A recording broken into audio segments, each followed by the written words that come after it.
룻기 1장 1절에서 6절까지의 말씀입니다. 사사들이 치리하던 때에 그 땅에 흉년이 드니라. 유다 베들레헴의 한 사람이 그의 아내와 두 아들을 데리고 모압 지방에 가서 거류하였는데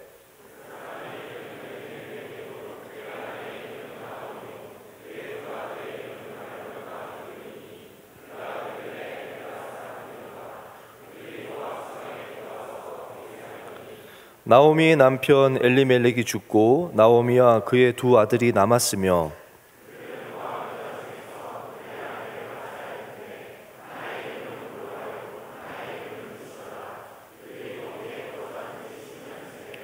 말론과 기럨 두 사람이 다 죽고 그 여인은 두 아들과 남편의 뒤에 남았더라.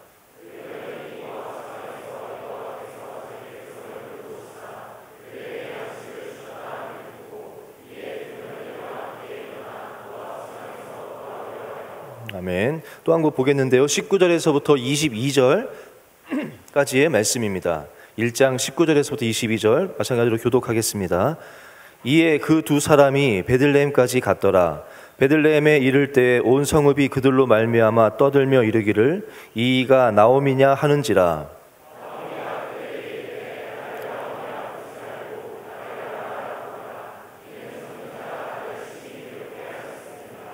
내가 풍족하게 나갔더니 여호와께서 내게 비어 돌아오게 하셨느니라.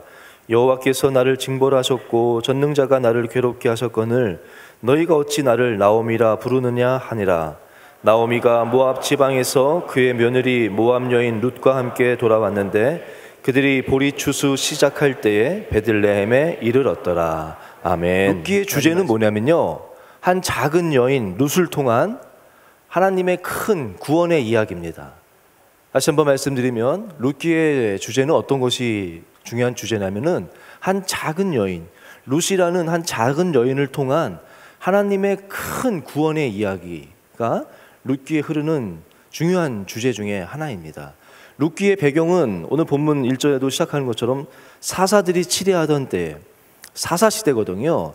사사시대는 자기 소견에 옳은 대로 행하였다는 그런 시대, 어둠의 이스라엘 역사 가운데서도 어둠의 시대, 정말 영적으로 많이 타락하고 어두웠던 그런 시대인데, 그런 시대에 룻 또 보아스라는 어떻게 보면 대단한 사람들은 아니에요. 룻이나 보아스나 어떤 대단한 전쟁에서 무슨 승리를 얻었거나 어떤 기적들을 이뤘거나 그런 이야기들은 룻기에는 나오지 않습니다. 그저 룻과 보아스라는 한 작은 여인, 또 그냥 한 평범한, 평범까지는 아닐지 몰라도 그저 큰 역사로 봤을 때는 그저 그냥 평범한 그런 사람들, 어둠의 시대에 믿음으로 살았던 그런 작은 사람들을 통해서 이뤄낸 하나님의 참 놀라운 이야기가 룻기의 이야기거든요. 그냥 룻이라는 여인이 건짐을 받고 이렇게 좀 잘 살게 되었다, 어려운 가운데서, 그런 것이 주제가 아니라 이 룻이라는 여인을 통한 인류 구원의, 한 여인의 구원을 통한 인류 구원의 예수 그리스도를 예비하시는 하나님의 큰 구원의 이야기가 룻기에 흐르는 큰 주제입니다. 저는 룻기가 은혜가 되는 것이 그것이에요. 사사시대라는 어두운 시대에 작은 평범한 사람의 이야기였지만 어두울수록 빛은 더 빛나지 않습니까? 그렇게 이 두 사람의 이야기가 더 빛이 나는 것처럼 이 시대가, 지금 우리가 살아가는 시대가 포스트 모더니즘, 자기 생각에 옳은 대로 살아가는 그런 시대 아니겠습니까? 이 시대에 저는 여러분 한 명 한 명이 룻과 같이, 보아스와 같이 우리의 삶이 비록 작을지 모르지만 그 자리에서 별과 같이 빛나는 삶을 살아가셔서, 우리는 작을지 모르지만 우리를 통한 하나님의 큰 이야기, 하나님의 아름다운 이야기들이 쓰여지는 우리 청년대학부가 되기를 간절히 원합니다. 그리스도인의 사명은요, 이렇다고 하더라고요. 어느 책에서 보니까 그리스도인의 사명은 썩은 것을 썩었다고, 어둠을 어둡다고 말하는 것이 아니다. 썩은 것을 썩었다고 말하고 어두운 것을 어둡다고 말하는 것이 그리스도인의 사명이 아니라, 그리스도인은 썩은 것 가운데서 소금으로, 어둠 가운데 빛으로 살아가는 존재다 라는 그 글귀가 저는 참 많이 와닿습니다. 세상도 다 썩은 것을 썩었다고 말하는 사람들 많습니다. 어두운 것을 어둡다고 말하는 사람들은 많습니다. 그러나 그리스도인은 그저 그것을 말하는 것이 그리스도인이 아니라 예수님은요, 우리에게 너희는 빛으로 살아라, 뭐 소금과 같이 살아라가 아니라 너희는 빛이다, 너희는 소금이다, 그 존재라고 말씀하셨거든요. 룻과 보아스가 그런 존재 아니겠습니까? 어둠 가운데 그렇게 존재했을 때 그 하나님께서 통해서 역사하신 것처럼 저는 정말 우리 뉴송 제2에 나오는 여러분 한 명 한 명이 빛으로 소금으로 존재하는 그런 한 명 한 명 되시기를, 그래서 우리를 통한 하나님의 큰 이야기가 쓰여져 가는, 이루어져 가는 우리 공동체가 되기를 간절히 다시 한번 원합니다. 오늘 제가 여러분하고 나누고자 하는 이야기는 그 룻기의 그 큰 주제는 아니고요, 회복이라는, 오늘 1장을 읽지 않았습니까? 룻기 1장에 나오는 나오미라는, 어떻게 보면 좀 주목받지 못했던 나오미라는 한 여인을 통해서 회복에 대해서 나누기를 원합니다. 우리가 진정으로 회복해야 될 것은 무엇인가에 대해서 나오미를 통해서 좀 살펴보고자 하는데요, 1장은 나오미의 가정이 소개가 됩니다.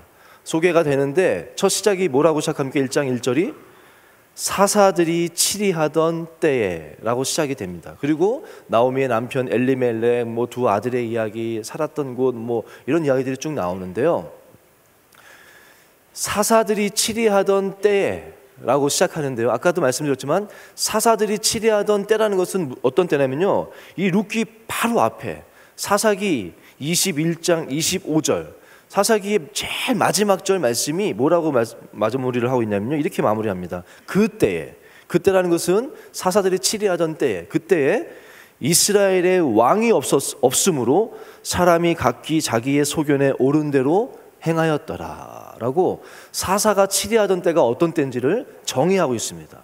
어떤 때라고요? 사사가 치리하던 때는 왕이 없으므로 사람들이 각기 자기 소견에 옳은 대로 행하던 시대가 사사들이 치리하던 때입니다.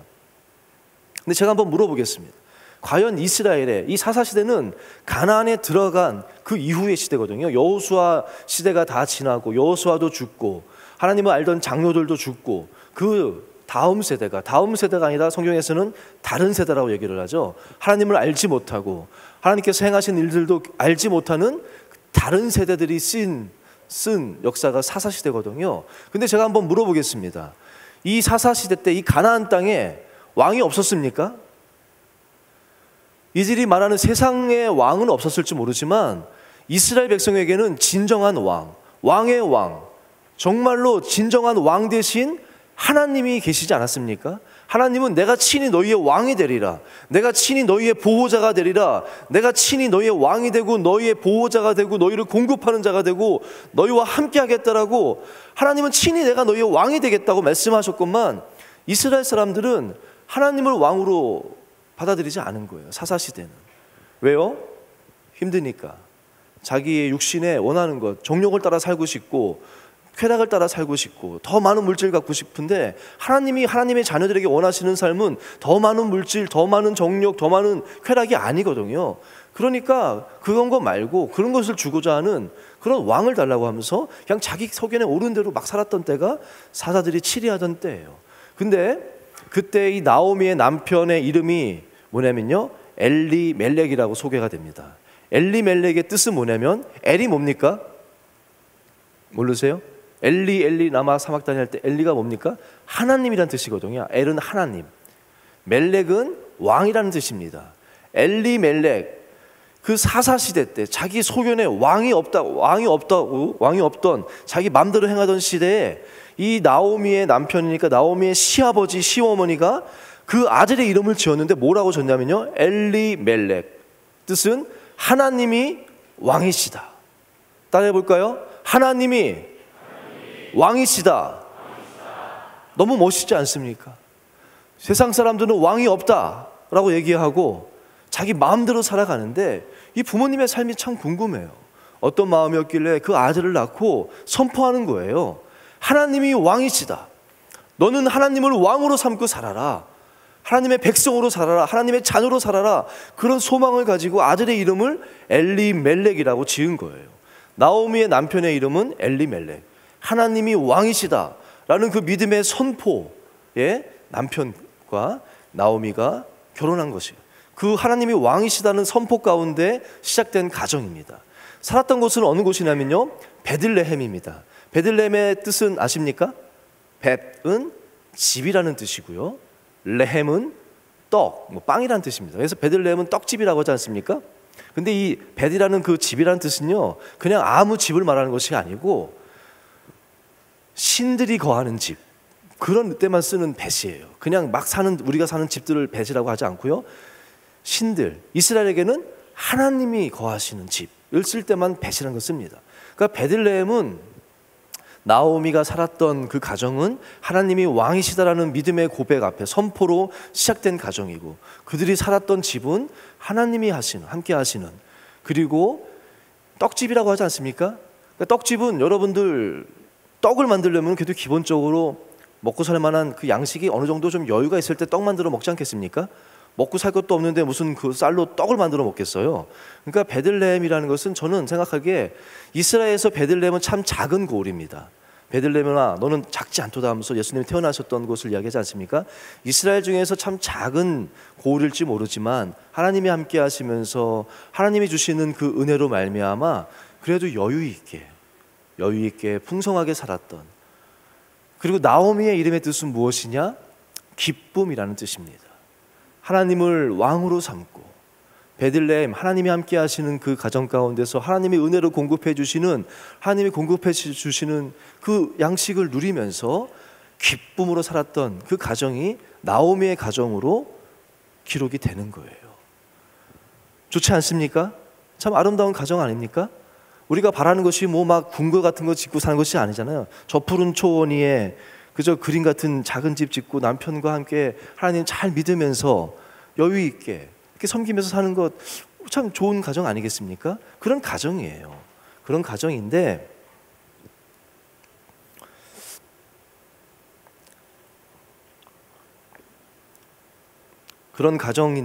과연 정말로 엘리멜렉은 그렇게 살았는가?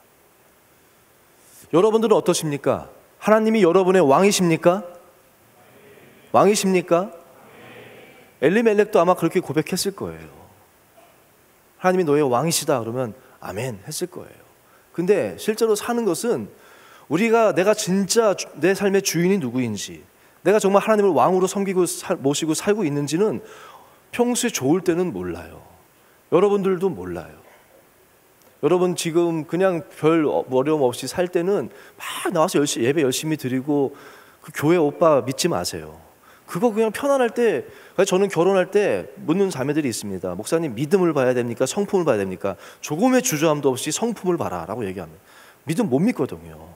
대학부 때 그 믿음, 그것이 어떤 믿음인지 입술로야 내가 하나님이 나의 왕이십니다, 예수 그리스도 나의 모든 것입니다, 입술로야 선포하죠. 별 어려움 없으니까 늘 토요일이면 나와서 예배 열심히 하고 임원단으로 섬기고 뭐 주일 잘 지키고 할지 모르죠.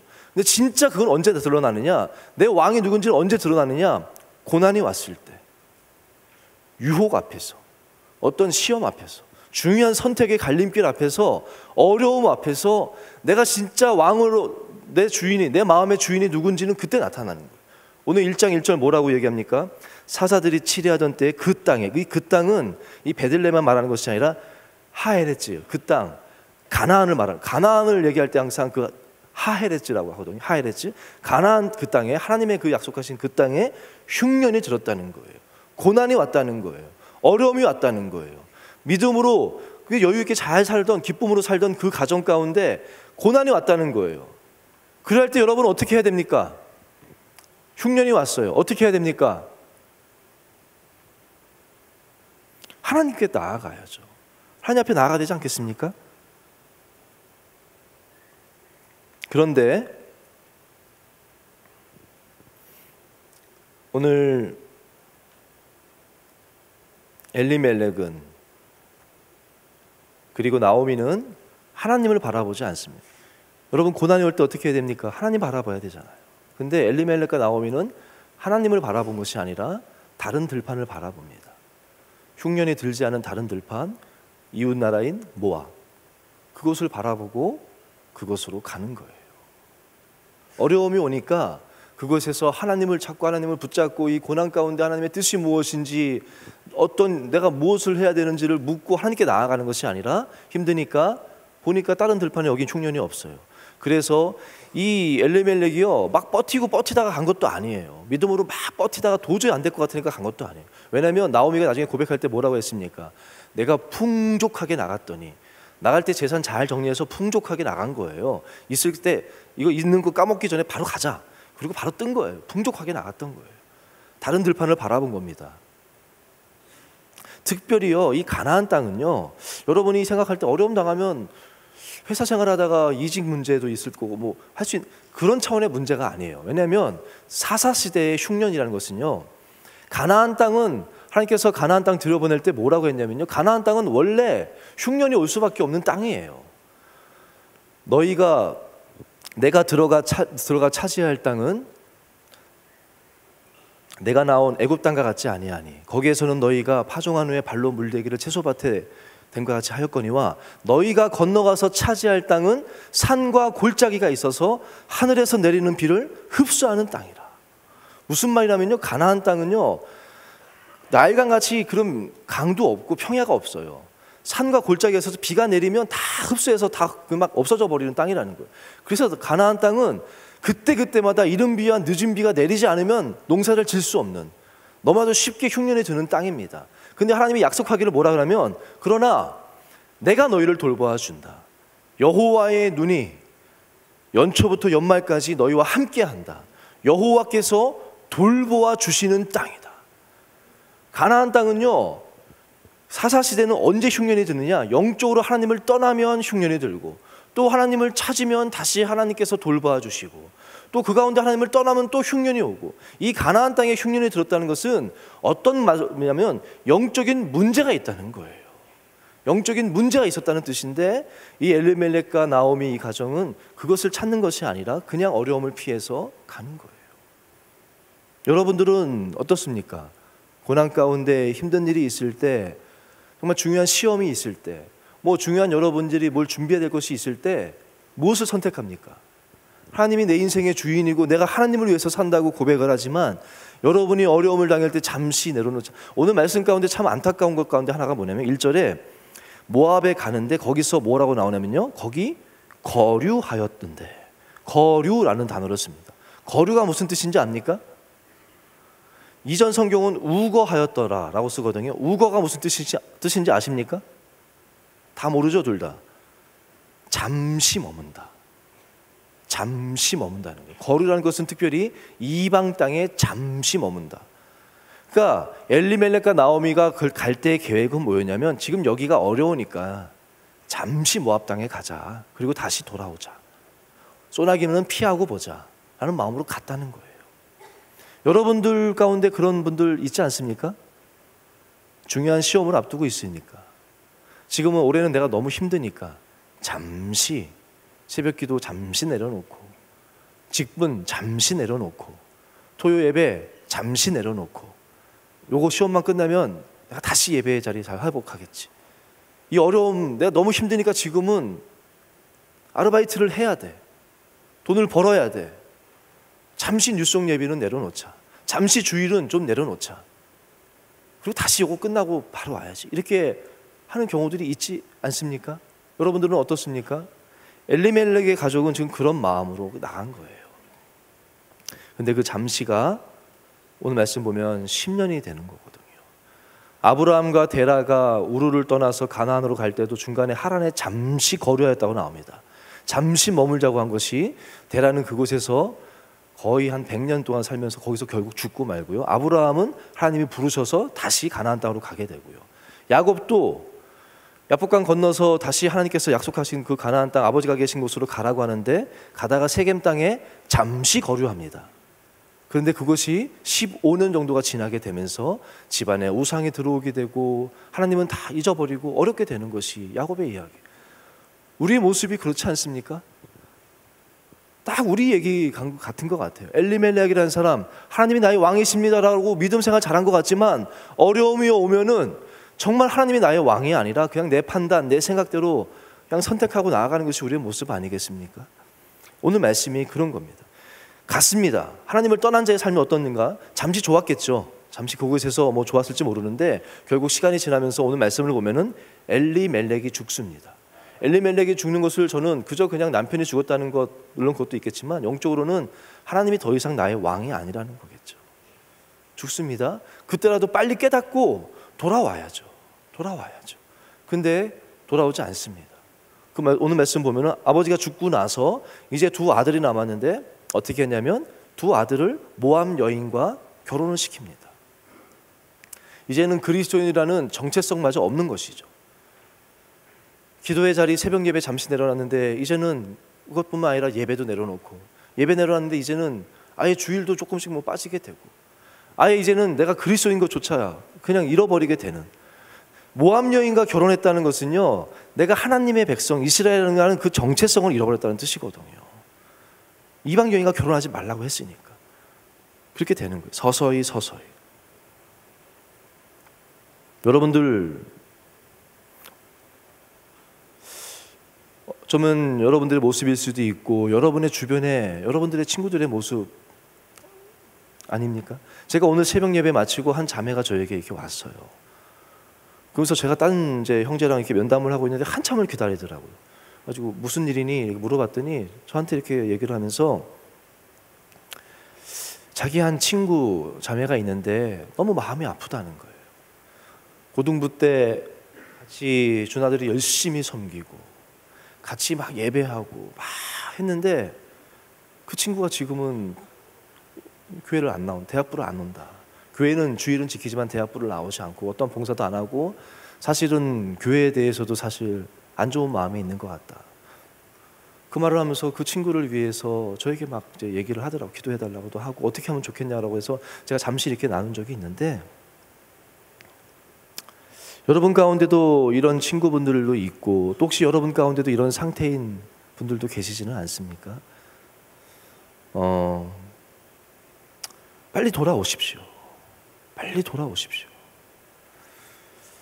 나오미는 그리고 나서 결국 두 아들 말론과 기론도 다 죽게 됩니다. 두 아들이 죽은 것도 있겠지만 저는 나오미라는 것이 하나님을 떠난 자의 모습이 어떻게 되는지, 세상 사람들은 모르겠어요. 하지만 하나님을 떠난 자의 자녀가 그냥 계속해서 잘 산다면 그거는 하나님의 자녀가 아닐 겁니다. 하나님을 떠난 자녀의 삶은 나오미처럼 되는데요. 나오미는 어떤 의미냐? 제가 어떤 글을 보니까 어떤 분이 이렇게 썼더라고요. 여자는 남자보다 연약한 존재이다. 그렇죠? 성경에서 여자 중에서도 노년기의 여자는 더욱 약하다. 그 중에서도 과부는 더 불쌍하다. 거기에서도 가난한 가부는 더더욱 불쌍하다. 나아가 가난한 노년의 과부 중에서도 자식이 없는 과부는 더 처량하다. 거기에서도 먼 타국에서 계기된 자식이 없는 가난한 노년기의 과부는 실로 가련하며 불쌍하다. 나오미라는 것은 하나님을 떠난 자가 계속해서 하나님께 돌아오지 않고 그곳에 계속 머물러 있을 때의 삶이라는 거예요. 연약한데 노년기에 과부가 되고 또 가난하고 자식도 없고 또 타국에서 남자적 가운데 이런 사람을 꼽으라면 욥이 떠오르지 않습니까? 욥. 근데 욥은 하나님을 떠난 자는 아니지만요. 여자 가운데 참 불쌍한 사람을 꼽으라면 나오미인 것 같아요. 하나님을 떠난 자의 계속해서 돌아오지 않는 자의 것은 나오미의 모습인 것 같습니다. 전 나오미 보면은 욥이 떠오르고 또 한 명은 누가 떠오르냐면은 누구 떠오르는 사람 있습니까? 탕자 아시죠? 떠난 둘째 아들. 그 아들이 이렇게 겹치더라고요. 그럼에도 나오미와 욥과 그 둘째 아들이 참 귀한 것은요, 나오미도 그렇고 욥도 그렇고 하나님을 부인하지 않습니다. 나오미도 끝까지 하나님을 부인하지 않아요. 욥도 하나님을 부인하지 않습니다.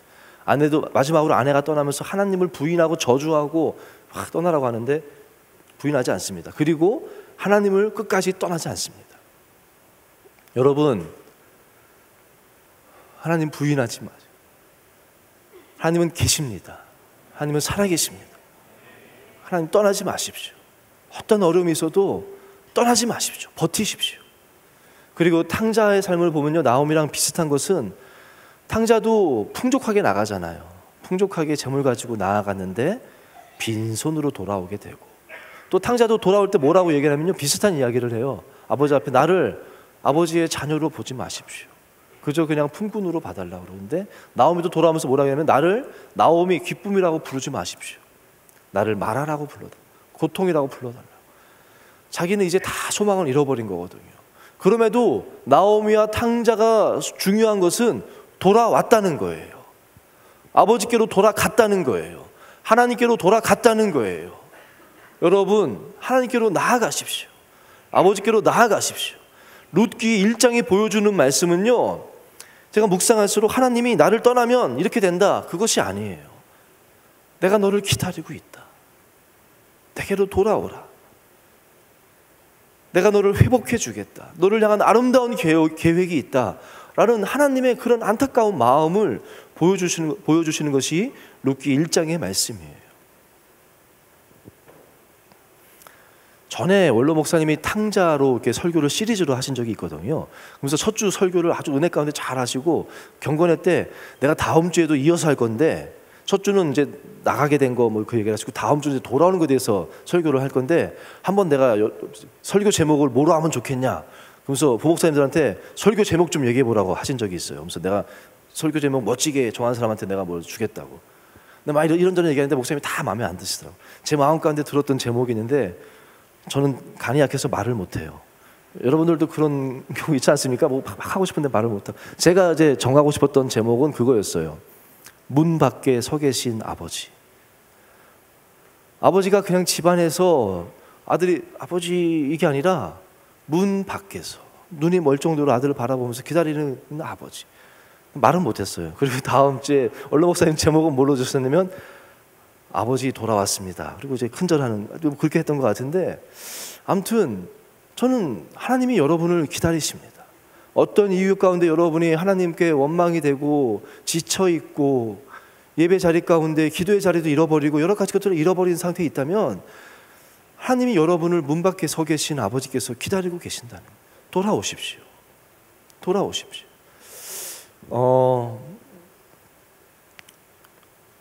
저한테 제가 참 늘 고맙게 생각하고 또 좀 미안하게 생각하고 저에게 소중한 제 동역자 한 명이 있는데, 황대성 목사라고 있습니다. 여러분 아시죠?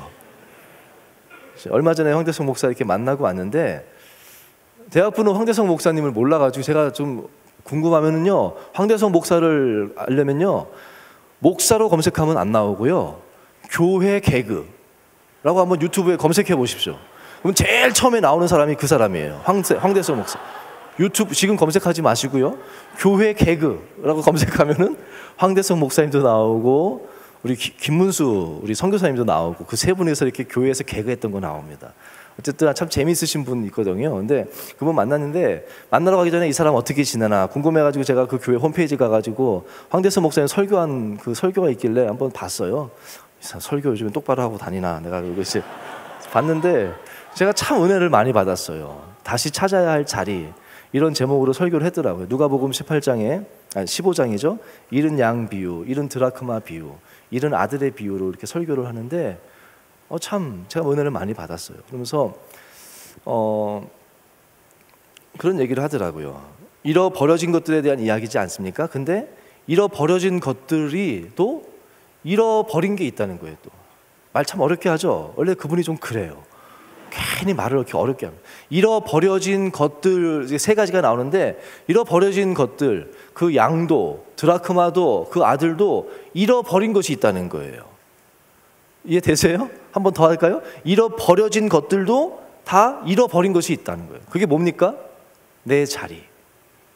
잃은 양은 목자와 함께하면서 내 친구들과 가족과 함께할 그 자리를 잃어버렸다는 것이고요. 드라크마가 그냥 돈, 은하 그게 아니라, 그 당시 결혼, 저는 처음 알았네요. 황대성 목사님 통해서. 이런 일도 있어요. 근데 나 왜 이런지 모르겠어. 아니, 하여튼 그 드라크마가 결혼 전에 그 목걸이에 쓰인다고 하네요. 그게 지금 우리 패백과 같이 미리 보내는 거래요. 그래서 은하 10개를 그 줄에다 껴가지고 그걸 보낸다고 합니다. 그럼 그거를 끼고 맞이하는 거라고 그래. 패백 같은 목걸이죠, 우리 예물. 그런데 그거 중에 하나가 잃어버렸으니까 얼마나 안타깝겠습니까? 그러니까 그거를 그렇게 막 찾고 기뻐했다는 건데, 그 드라크마가 잃어버린 자리, 다른 9개의 은하와 함께 그 줄에 깨어져서 걸려 있어야 할 그 여인의 목, 그 자리를 잃어버렸다. 탕자도 뭘 잃어버렸습니까? 아버지의 집을 잃어버렸고 형과 함께하는 그 가족을 잃어버렸다. 그래서 그 자리를 찾자, 돌아가자라는 그런 설교를 하는데 참 은혜 많이 받았어요. 한번 유튜브 교회 개그 검색하지 마시고요, 황대수 목사님 그렇게 홈페이지 가서 설교 한번 검색해서 은혜 받기를 바라요. 근데 참 돌아가는 것이 참 귀한 것 같아요. 근데 오늘 말씀은 나오미도 돌아가게 됩니다. 다시 하나님 계신 그 베들레헴으로 돌아가게 되는데, 그 회복은 어떻게 시작되냐면요, 제가 오늘 여러분하고 나누고 싶은 것은, 그 회복은, 돌아감은, 다시 내 자리로 돌아가는 것은 무엇으로부터 시작되냐면요, 우리 6절 말씀 같이 한번 읽어볼까요?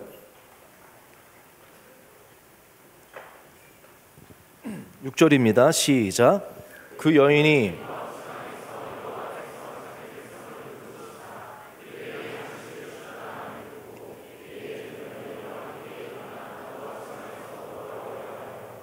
아멘. 뭘 들었습니까? 뭘 들었어요? 그들에게 양식을 주셨다 하는 걸 들었죠. 탕자도 내 아버지 집에는 양식이 많거늘, 그걸 기억하는데, 사실은 오늘 말씀 가운데 들은 것은요, 양식이 있다는 것이 중요한 것이 아니에요. 나오미가 정말 잘 들은 것은 무엇이냐면, 나오미가 붙잡았던 것은 뭐냐면 그 앞에 거, 여호와께서 자기 백성을 돌보시사. 다시 여호와 하나님께서 내 백성을 돌보아 주셨다는 거예요. 하나님이 함께 하신다는 거예요. 나를 돌보아 주셨다는 거예요. 여호와께서 이스라엘의 왕이 되어 주셨다는 거 아니겠습니까? 그거를 들은 거예요. 그리고 그 아버지께로 우리를 돌보아 주시는 그곳으로 나오미는 다시 돌아가게 된 것입니다. 저는 이 예배가 여러분에게 하나님께서 여러분 한 명을 부르시는, 내가 다시 너의 인생의 주인이 되고 내가 너의 인생을 주장하고 보호하고 너와 함께 하겠다라는 그 음성을 듣는 예배가 되기를 간절히 원합니다. 여러분에게 주시는 하나님의 그 음성을 듣는 시간 되기를 간절히 원합니다. 그리고 저는 오늘 루키 말씀을 전하는 가운데 제 마음 가운데 간절한 소망이 있는 것은 그런 마음이 들었어요. 우리 뉴송 예배가, 이 예배가 그런 예배가 되기를 간절히 원합니다.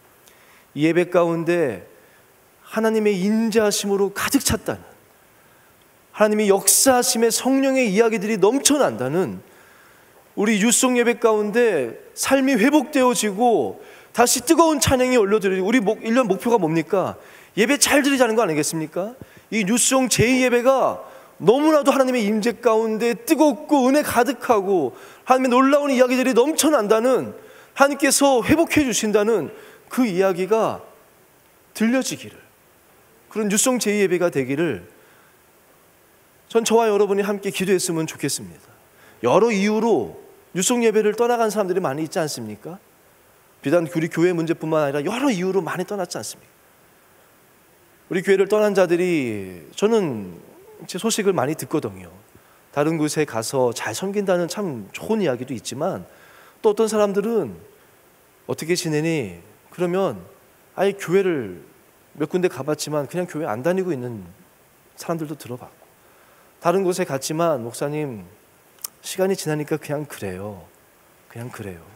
다시 돌아와라. 그랬더니 그 자매가 그렇게 얘기하더라고요. 그래야 될 것 같아요. 그래서 저는 그 자매를 위해서 기도하고 있고, 또 어떤 자매는 돌아온 자매도 있고요. 저는 우리 교회 문제뿐만 아니라 여러 가지 이유로 자기의 하나님 앞에 시험이 들어서 여러 가지 있지 않겠습니까? 떠나간 많은 사람들의 안타까운 이야기들이 있는데, 그들에게 우리 뉴송 제2예배가 하나님이 다시 돌보아 주셨다라는 그 이야기가 전해지는 그런 예배가 되기를 간절히 소망합니다.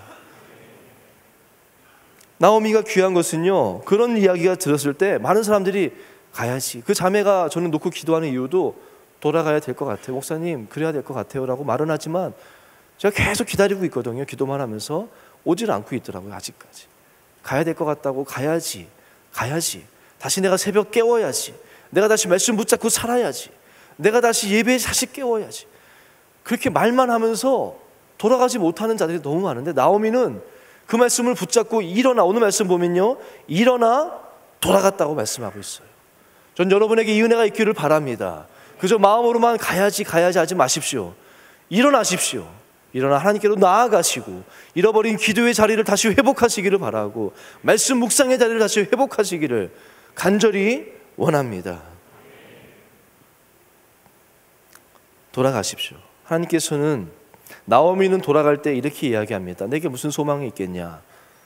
나는 빈손으로 돌아간다. 다 잃어버렸고 남편도 죽었고 자녀도 잃어버렸고 물질도 다 잃어버렸고 나는 빈손으로 간다. 나오미는 그렇게 고백하는데요, 제 오늘 말씀 제목이 뭡니까? 보리 추수 시작할 때. 저는 이 말씀을 참 좋아해요. 다 잃어버린 것 같지만 다 잃어버려도 되는 것들 잃어버린 거예요. 나오미는 정말로 되찾아야 할 것을 회복했습니다. 그것이 뭡니까? 내 아버지를 향한, 나의 왕 되신 하나님을 향한 소망입니다. 간절함을 다시 되찾은, 이것이 가장 중요한 거예요. 물질 잃어버려도 되는 겁니다. 다시 하나님의 왕 되심을 잃어버렸는데 다시 그것을 다시 회복한 거예요. 그리고 하나님께로 돌아갔어요. 그리고 하나님은 그 돌아오는 나오미를 향해서, 정말 나오미에게 아무것도 없었습니까? 오늘 말씀은 보리 추수 시작할 때라고 하거든요. 보리 추수 시작한다는 것이 무슨 의미입니까? 하나님은 추수 때를 예비하셨는데, 여러분들 보릿고개란 말 들어보셨죠? 겪어보진 않았어도 들어는 봤잖아요. 보릿고개가 언제냐면요, 가을에 추수한 곡식들을 다 먹고 이제 겨울 동안 먹고 나서 이제 겨울에 뭐 나는 게 없잖아요. 그거 아껴서 먹는데, 그 다음에 처음 추수하는 게 보리거든요. 4월 달쯤인가로 저는 알고 있는데, 그때까지 보리 추수할 때까지가 바로 직전, 그게 보릿고개예요. 그전에는 진짜 아무것도 없지 않겠습니까? 다 아껴서 먹는다고 먹었지만 그래도 아무것도 남다가 먹다 보면 모자르잖아요. 버티다 제일 힘들 때가 보릿고개인데, 보리 추수할 때라는 건 뭡니까? 다시 하나님께서 회복의 시대, 은혜의 때를 시작하신다는 거예요. 새벽 어둠의 터널을 막 지나고 너무너무 힘든데 새벽에 그 태양의 여명이 밝아온다라는 말이, 나오미가 돌아오는데 하나님은 뭐라고 하냐면 보리 추수 시작할 때에 돌아왔더라. 나오미는 아무것도 없다고 생각할지 모르지만 하나님은 나오미를 위해서 추수의 때를, 여명을 준비하고 계셨고요. 아무것도 없었습니까? 룻이 있었잖아요. 또 보아스를 예비했잖아요. 여러분들 잘 알지 모를지도 모르겠지만 하나님의 그 다윗의 그 조상이 되는 아름다운 이야기를, 아름다운 계획을 하나님을 갖고 계시고 기다리고 계신 줄로 믿습니다. 다시 하나님께로, 하나님이 나의 주인이십니다, 주님이 나의 모든 것 되십니다 고백하면서 주님께로 나아가시는 저와 여러분 되기를 간절히 원합니다. 제가 다시 또 한 가지 보리 추수 시작할 때라고 제목을 정한 이유는요, 원어를 제가 이제 주석을 보니까 우리 성경에는 그들이 보리 추수 시작할 때에 베들레헴에 이르렀더라. 끝이 베들레헴에 이르렀다 아닙니까? 근데 원어로는 끝이 이것이 아니라 끝이 제일 마지막에 어떻게 되냐면, 우리말로 한다면 그들이 베들레헴에 이르렀더라 보리 추수 시작할 때에. 이게 제일 마지막이에요. 조금 차이지만 좀 다르지, 저만 좀 다른가요? 그 느낌이 좀 다르지 않습니까? 영어 성경도 마찬가지예요. They came to Bethlehem in the beginning of barley harvest.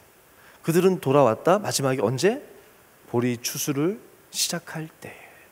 이 단어가 너무 좋아요. 1장의 시작은 뭡니까? 1장 시작은 뭐로 시작해요?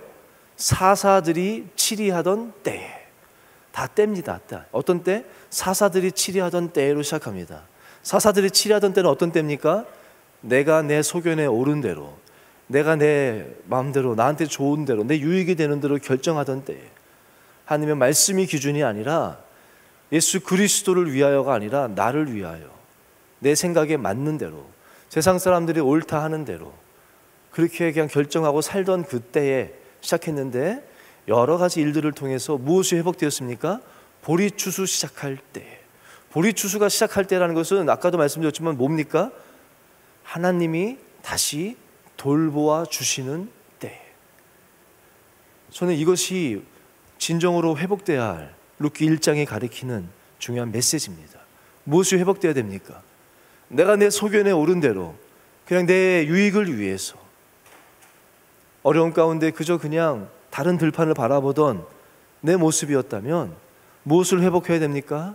하나님의 돌보심이 회복되어야 줍니다. 하나님의 왕되심이 우리 가운데 회복되어질 때 하나님께서 여러분들을 향한 아름다운 계획들을 이루어 주실 줄로 믿습니다.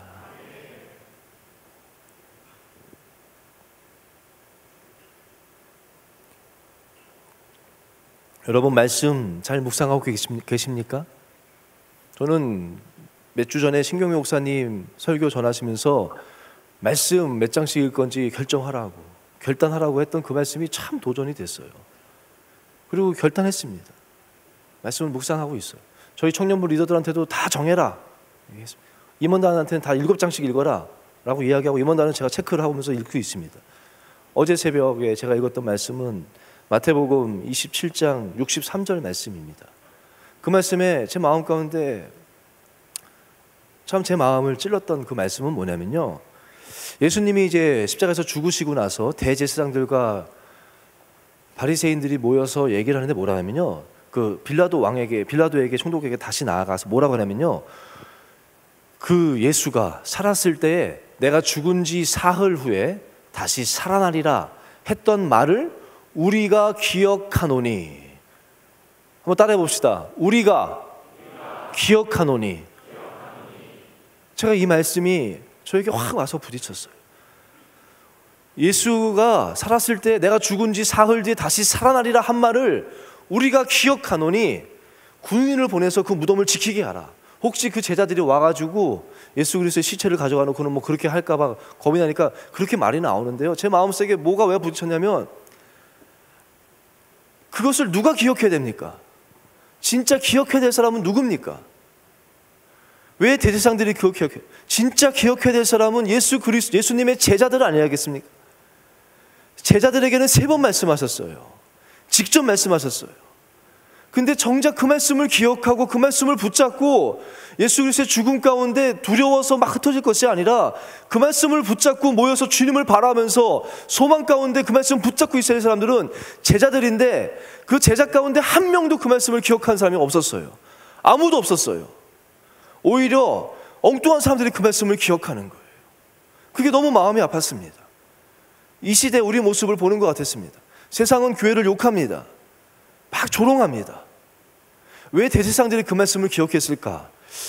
저는 이런 마음이 있지 않았나 하는 마음이 들더라고요. 그들은 메시아이신 예수 그리스도를 그렇게 기억했고 그것이 가장 소중한 것인 줄을 알았습니다. 근데 예수님이 왔을 때 그 예수님을 붙잡지 못했던 이유는 내가 가진 것이 너무 좋은 거예요. 지금 내가 소유한 이 세상의 것이 좋으니까 그냥 에이 몰라 진지하게 고민 안 하는 거예요. 이분이 혹시 진짜 메시아는 아닐까라고 묻지 않고 그냥 이거 지키려고 하는 거예요.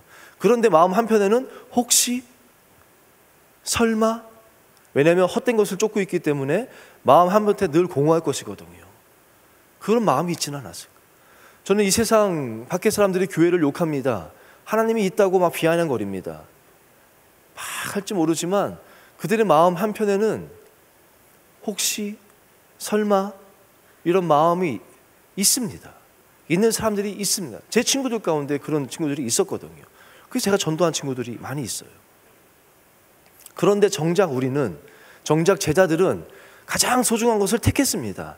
다 버리고 택했지만 왜 그들은 기억하지 못했을까? 시간이 지나면서 예수님과 함께하는 것은 당연한 것이 된 거예요. 그것은 당연한 것이 됐고 어느샌가 예수님을 말미암아 얻게 될 수 있는 것들, 예수님으로 말미암아 내가 누릴 수 있게 된 것들에 관심이 가는 거예요. 장관자리 하나 얻을지 않을까? 그러면서 예수님이 주셨던 그 말씀은 기억도 안 나고 그렇게 된 거 아니겠습니까? 여러분들은 어떻습니까? 우리는 하나님을 나의 왕이시라고, 예수 그리스도를 나의 구원자라고 고백하고 교회에 와 있습니다.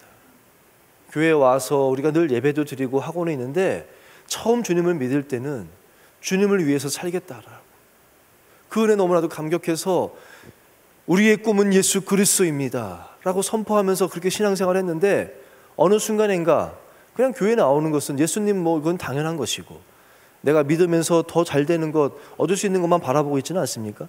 여러분은 지금 무엇을 붙잡고 무엇을 기억하면서 살고 있습니까? 여러분 무엇을 기억하며 살고 있습니까? 지금 무엇을 소망하며 살고 있습니까? 무엇을 붙잡고 살고 있습니까? 예수님을 붙잡고 살고 있습니까? 아니면 예수님을 통해서 얻을 수 있는 것들을 붙잡고 살고 있습니까? 그 말씀이 생각이 나더라고요. 예수님이 안타까워하시면서 내가 세상에 올 때 믿음을 보겠냐? 믿음을 보겠느냐? 그 말씀이 떠오르면서 정말 어디에도 우리 주님을 믿으며 그 주님을 삶의 목적으로 삼고 살아가는 사람들이 참 많지 않구나라는 마음이 들어요. 예수님처럼이라는 찬양 아시죠? 얼마 전에 제가 그 찬양을 듣게 됐는데 마음이 많이 아팠어요.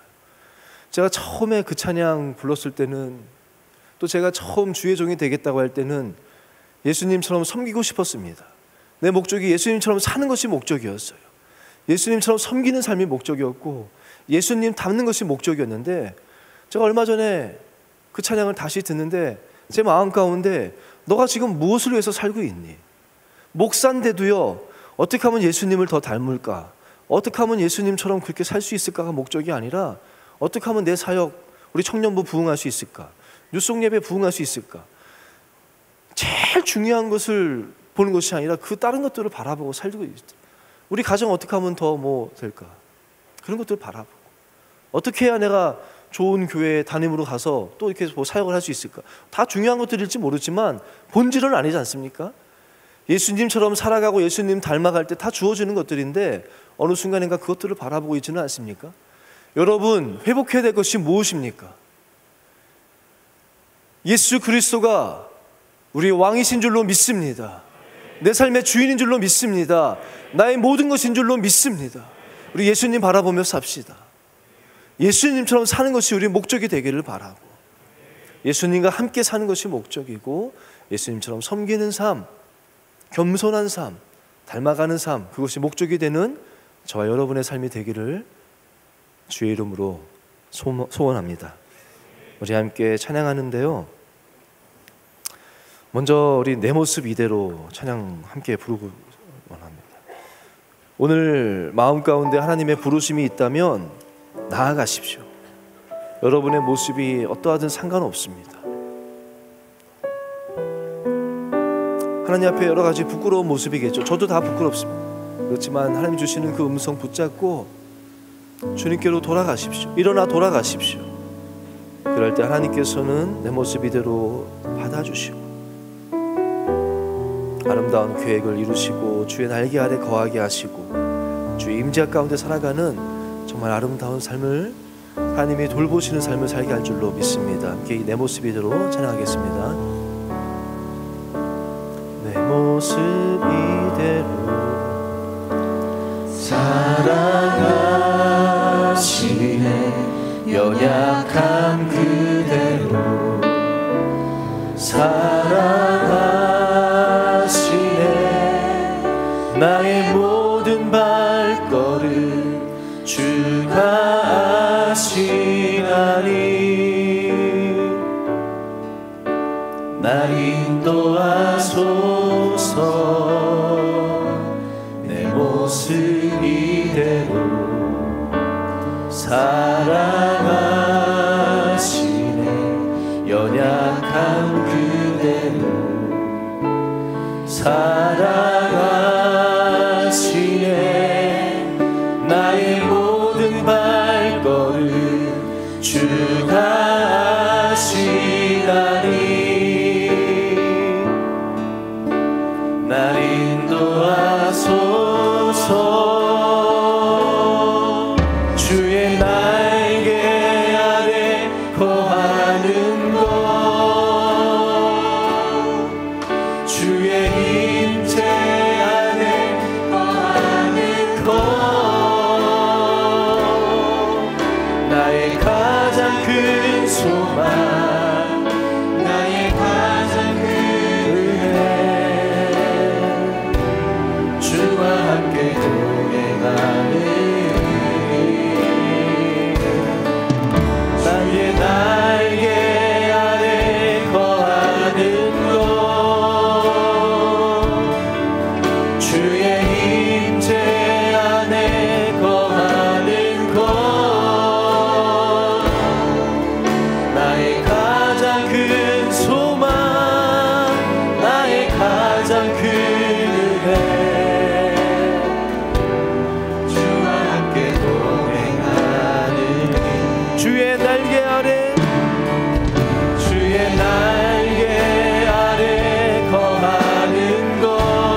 나의 가장 큰 소망, 나의 가장 큰 은혜, 주와 함께 동행하는 주의 날개 아래 거하는 곳, 주의 임재 안에 거하는 곳, 나의 가장 큰 소망, 나의 가장 큰 은혜, 주와 함께 동행하는. 우리 시간 말씀 붙잡고 함께 기도하기 원합니다. 여러분은 지금 어느 때에 있습니까? 사사들이 치리하던 때입니까? 내 소견에 오른 대로 그냥 내 생각대로 그렇게 행하는 삶을 살고 있습니까? 아니면 하나님의 은혜의 시작, 하나님께서 돌보아 주시는 삶, 하나님이 나의 왕 되시는 그런 삶을 살고 있습니까? 이 시간 만약에 보리추수할 때를 사는 것이 아니라 사사들이 치리하는 그때를 걷고 있다면 하나님께로 돌아가시는 여러분 되기를 원합니다. 하나님께로 나아갑니다. 하나님 나를 받아주시고 용납해 주시고 내 마음대로 내 뜻대로 살았던 것들, 내가 잃어버렸던 기도의 자리들, 말씀의 자리들, 내가 잃어버린 섬김의 자리들, 예배의 자리들, 하나님 다시 돌아갑니다. 나를 맞아주시고 하나님 나에게 새 옷을 입혀주시고 새 마음을 주시고 주님 나의 왕이 되어 주시옵소서. 나의 삶을 지켜주시옵소서. 나의 삶을 인도하여 주시옵소서. 아버지여, 내가 진짜 원하는 것 주의 날개 아래 거하는 것입니다. 내가 원하는 것 주님과 함께 거하는 것입니다. 주여 나를 맞아주시고 아버지께 나아가오니 나를 받아주시고 나를 향한 하나님의 아름답고 선하신 계획을 보게 하시고 이루어 주시옵소서. 우리 주여 새로운 함께 기도하며 나가겠습니다. 주여, 주여, 주여.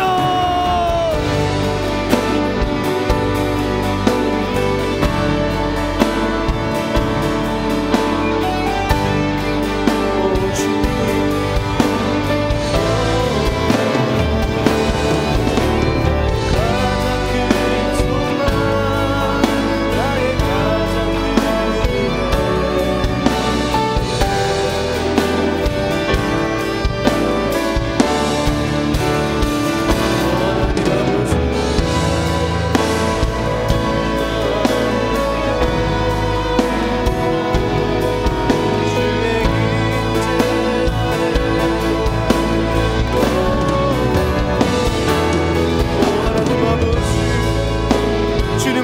사는 것, 아버지 주의 나라를 꿈꾸며 사는 것이 나의 가장 큰 소망.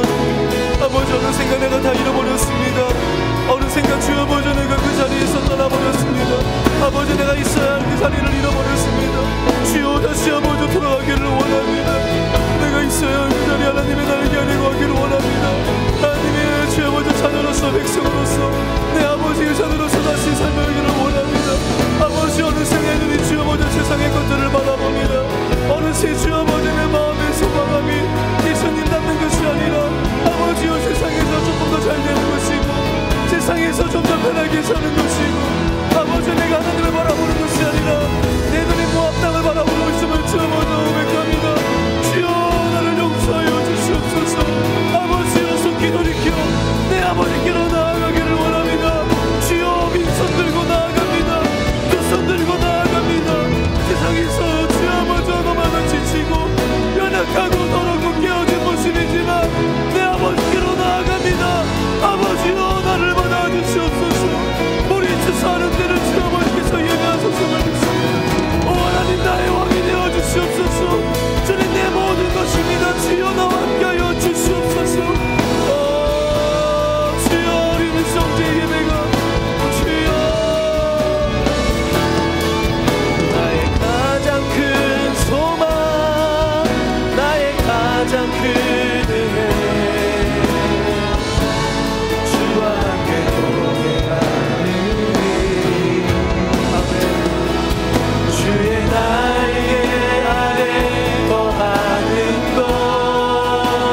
약한 것이 모두 은혜입니다. 그러기에 더욱 주님만을 바라보게 되죠. 내가 모자란 것이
다시 한번 기도할 때 먼저는 우리 뉴송 제2예배를 위해서 기도하기 원합니다. 하나님, 우리 뉴송 제2예배 가운데 하나님의 돌보심이, 하나님의 역사하심이, 하나님의 임재하심의 이야기들이 차고 넘치게 하여 주시고 많은 이들에게 들리게 하여 주시옵소서. 그래, 이 시대에 방황하는 젊은이들에게, 이 시대에 길을 잃은 젊은이들에게, 소망이 없는 자들에게 빛으로 소금으로 존재하는 뉴송제의 공동체 되게 하여 주시옵소서. 많은 이들이 이곳으로 돌아오게 하여 주시옵소서.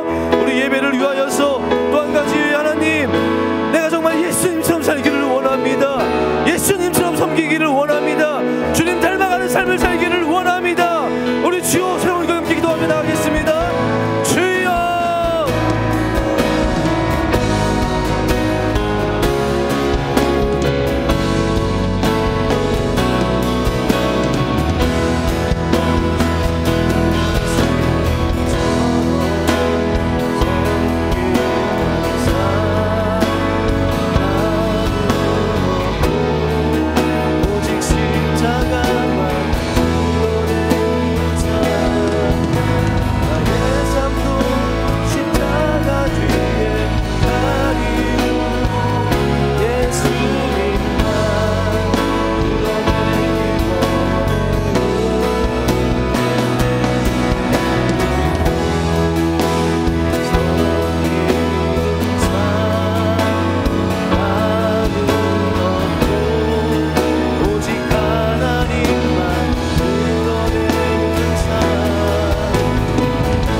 아버지여, 길이 무엇인지 알지 못하는 시대, 아버지 오직 주만이 길이요 진리요 생명이요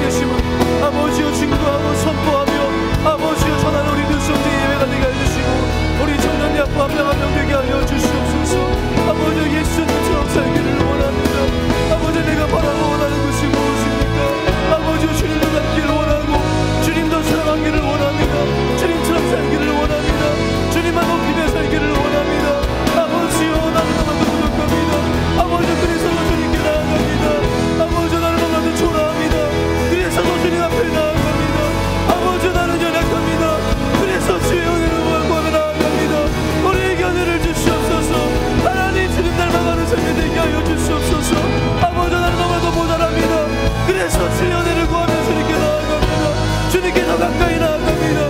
주님 더 닮기를 원합니다. 주여 역사하여 주시옵소서.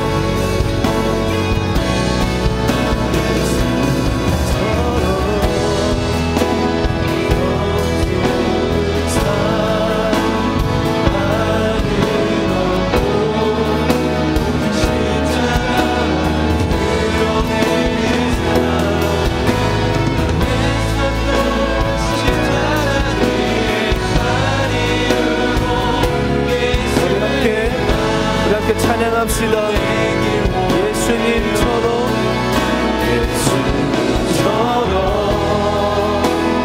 겸손한 나는 없고 오직 십자가만 드러내는 삶. 아멘. 나의 삶도 십자가 위에 가리우고 예수님만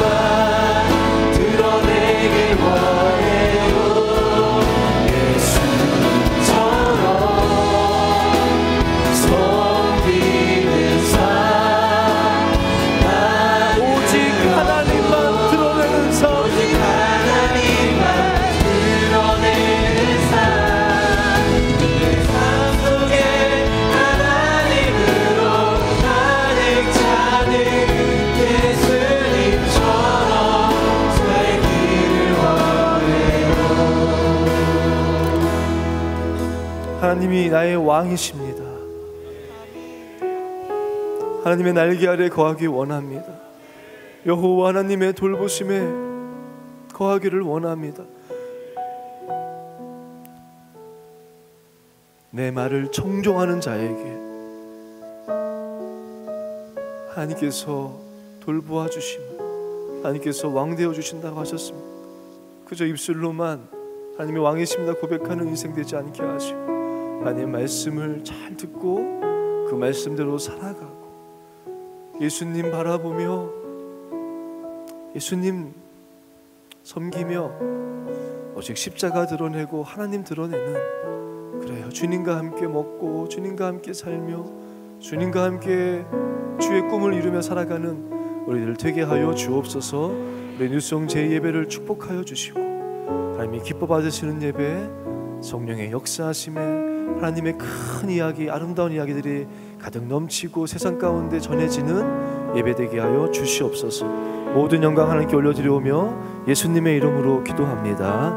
아멘.